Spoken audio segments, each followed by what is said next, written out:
तमिलनाडु के मुख्यमंत्री MK. Stalin ने केंद्र सरकार पर आरोप लगाया कि राष्ट्रीय शिक्षा नीति यानी एनईपी के माध्यम से हिंदी को थोपा जा रहा है, जिससे तमिलनाडु की शैक्षिक प्रगति प्रभावित होगी। लेकिन क्या ये वास्तव में भाषा थोपने की कोशिश है या ये एक भाषाई धर्मनिरपेक्षता यानी लिंग्विस्टिक सेकुलरिज्म की दिशा में बढ़ता कदम है?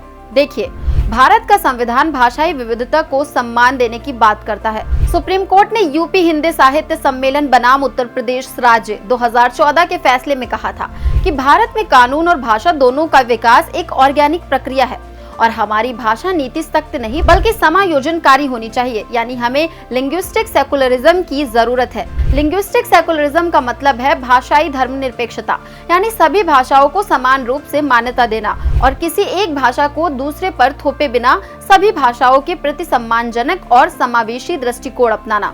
इसी संदर्भ में न्यायमूर्ति ए.आर. लक्ष्मणन ने 216वीं विधि आयोग की रिपोर्ट में कहा था कि कोई भी भाषा जनता पर थोपनी नहीं चाहिए, क्योंकि ये राष्ट्रीय एकता के लिए नुकसानदायक हो सकता है।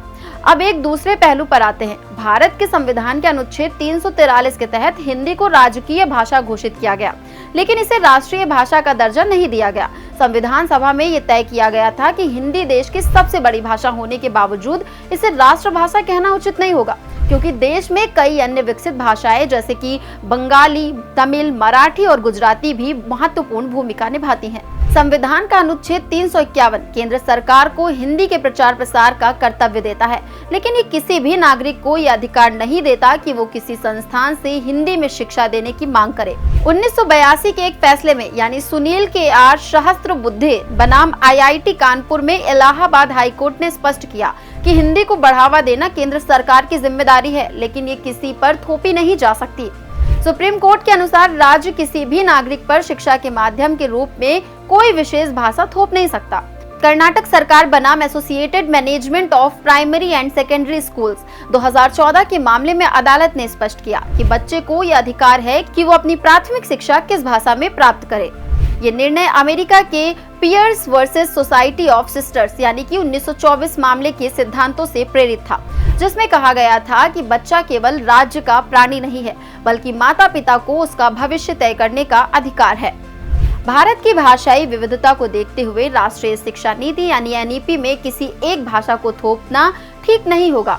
वहीं भारत जैसे विशाल देश में जहां अलग अलग राज्यों की अलग अलग भाषाएं हैं, वहां एक संपर्क भाषा यानी लिंक लैंग्वेज का होना जरूरी है। हिंदी भारत में सबसे अधिक बोली जाने वाली भाषा है। ऐसे में लिंक लैंग्वेज के रूप में हिंदी को बढ़ावा देना राष्ट्रीय एकता और प्रशासनिक सुगमता के लिए जरूरी है।